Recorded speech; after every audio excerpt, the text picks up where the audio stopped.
Chief గెస్ట్లకి, నాతోటి చేసే అధ్యాపక బృందానికి, తల్లిదండ్రులకు నమస్కారాలు, విద్యార్థులకి నా ఆశీస్సులు. నేనైతే స్పీచ్ ఇవ్వట్లేదు. మీకు ఇప్పుడు దాకా ప్రిన్సిపల్ సార్లు, మేడం గారు, ఇంకా కొంతమంది లెక్చరర్స్ మీకు జీవితంలో ఎలా ఉండాలి అనే దాని మీద అనేక చక్కనటువంటి విషయాలు చెప్పారు. అది ఎంతమంది తీసుకున్నారా లేదా అనేది మీరు ఆలోచించండి. ఒక వ్యక్తి చెప్పినప్పుడు 100 మాటల్లో ఒక్క మాట అయినా సరే ఆ వ్యక్తి జీవితాన్ని మార్చగలటువంటి శక్తి ఉంటుంది. దానికి సంబంధించి ఒక చిన్న కథ చెప్తాను. ఆ కథతోటి ఆపేస్తానండి. ఒక వ్యక్తి తన 20 సంవత్సరాల వయసు నుంచి, చిన్నప్పటి నుంచి అడుక్కుంటూ జీవనం సాగించేవాడు. అట్లా అతని జీవితం ఒక 20 ఏళ్ళు గడిచిపోయింది. 50 ఏళ్ళు వయసు వచ్చింది. రైల్వే స్టేషన్లో, ప్లాట్ఫామ్ మీద, బస్ స్టాండ్లో అడుక్కున్న వ్యక్తి అందరి దగ్గర పోయి అయ్యా బాబు ధర్మం అంటే కొంతమంది చేతరించుకునే వాళ్ళు చీపో అమలుకో అనేవాళ్ళు, కొంతమంది ఇచ్చేవాళ్ళు, కొంతమంది లేదు చిల్లర లేదుపో అనేవాళ్ళు. ఇట్లా అతని జీవితం 20 ఏళ్ళు, 20 ఏళ్ళ పైన గడిచిపోయింది.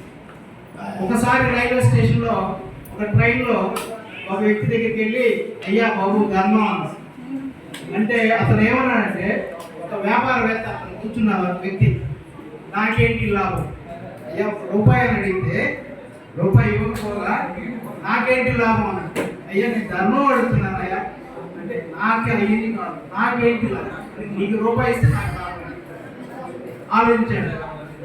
అతను రూపాయి కూడా ఇవ్వాల, అతను వెళ్ళిపోయాడు అడుగుతున్నాడు. వెళ్ళిన తర్వాత నా 20 ఏళ్ళలో అడిగిన వాళ్ళు, తిప్పిన వాళ్ళు ఉన్నారు, ఇవ్వని వాళ్ళు ఉన్నారు, ఇచ్చిన వాళ్ళు ఉన్నారు. కానీ ఇతను నాకేంటి లాభం అన్నాడు. ఏంటి అని ఆలోచించాడు. వెళ్ళి ఆలోచించి ఆ రోడ్డు పక్కన ఉన్నటువంటి పూల చెట్లు ఉన్నాయి కదా, కొమ్మలు తీసుకొచ్చి పువ్వులు తీసుకొచ్చి ఒక్కొక్కటి పువ్వు ఇవ్వడం మొదలు పెట్టాడు. పువ్వు ఇచ్చి మన దగ్గర 1 రూపాయి తీసుకున్నాడు అనుకోండి. అట్లా కొంతకాలానికి అతను డబ్బు, అంతకుముందు చేతరించుకునే వాళ్ళు కూడా పువ్వు ఏమన్నా 1 రూపాయి ఇస్తుండ్రు. ఇప్పుడు ఏమైంది, అతను రోజు సంపాదన 10 రూపాయల నుంచి 100 రూపాయలు, ఎన్ని పూలు అయితే ఇచ్చాడో అంత డబ్బులు రావడం, డబ్బు అతని దగ్గరికి వచ్చింది. అప్పుడు దాకా పక్కకు వస్తే వాసన వచ్చినటువంటి వ్యక్తి, చినిగిపోయిన బట్టలు, తలమాసిపోయిన వ్యక్తి, అతని జీవితం ఏమైందంటే అక్కడి నుంచి డబ్బులు ఇచ్చి, పువ్వులు ఇచ్చి డబ్బులు తీసుకోవడం మొదలుపెట్టాడు. ఇప్పుడు అడుక్కునే స్థాయి నుంచి ఎక్కడికి వచ్చాడు, వ్యాపారం లాగా వచ్చాడు. ఇంకా అక్కడి నుంచి ఏం చేస్తాడు, ఆ వచ్చిన డబ్బులు పెట్టి మార్కెట్కి వెళ్ళి ఫ్లవర్స్ కొనుక్కొచ్చి ఆ ఫ్లవర్స్ ఇవ్వడం మొదలు పెట్టాడు.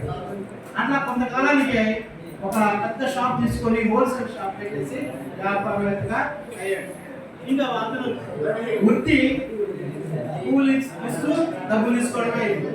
కొంతకాలానికి మొదట కనిపించినటువంటి ట్రైన్లో వ్యక్తి అతను వచ్చాడు. అతను కాకుంటాడు, ఈ ఫ్లవర్ ఇచ్చి అతనికి ఇస్తే అతను 1 రూపాయి ఇచ్చాడు. అయ్యా ఒకప్పుడు అడుక్కుంటున్నామండి, నన్ను చూసి చేతరించుకునే వాళ్ళు, దగ్గర దూరంలో పోయేవాళ్ళు, ఈరోజు ఒక వ్యాపారవేత్తగా పూలను పెట్టుకొని వ్యాపారవేత్త, ఓహో నువ్వులాగా వ్యాపారవేత్త పోయావు, నా పక్కన కూర్చో. ఒకప్పుడు పక్కన నిలబడితే తీర్చి తరివేసిన వ్యక్తి పక్కన కూర్చోబెట్టినటువంటి స్థాయికి వచ్చాడు. ఇంకా అట్లా కొంతకాలానికి అతను ఏమయ్యాడు, పెద్ద వ్యాపారవేత్త అయ్యి ఇల్లు, సొంత మంచి బట్టలు వేసుకొని, మంచి ఆహారం తిని, మంచి ఇంట్లో ఉండే జీవితం. అంతకుముందు ప్లాట్ఫామ్ దగ్గర చెట్టుకి ఒక కట్ట కట్టుకున్న పట్ట కింద ఉడుకొని కొనుక్కునే వ్యక్తి. చూడండి, ఒక వ్యక్తి నాకేంటి లాభం అనే ఒక పదం అతని వ్యక్తిని చెల్లించేసి ఆ ఒక్క పదాన్ని ఆలోచించాడు కాబట్టి అతని జీవితం మారిపోయింది. కాబట్టి ఈరోజు మీకు ఇచ్చినటువంటి అనేక సలహాలు, సూచనలు ఉన్నాయి. వాటిలో ఏ ఒక్కటైనా మీరు తీసుకోండి, మీ జీవితాన్ని కూడా మార్చుకోండి. మీరు మారారంటే మీ తల్లిదండ్రులు మారుతారు, మీ కుటుంబం మారుతుంది, మీ చుట్టుపక్కల సమాజం మారుతుంది, ఇంకా పేదరికం అనేది లేదు.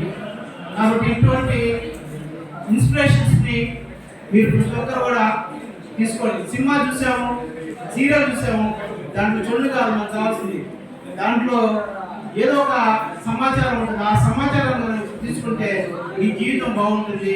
కాబట్టి మీ జీవితాలు కూడా చక్కగా చేసుకొని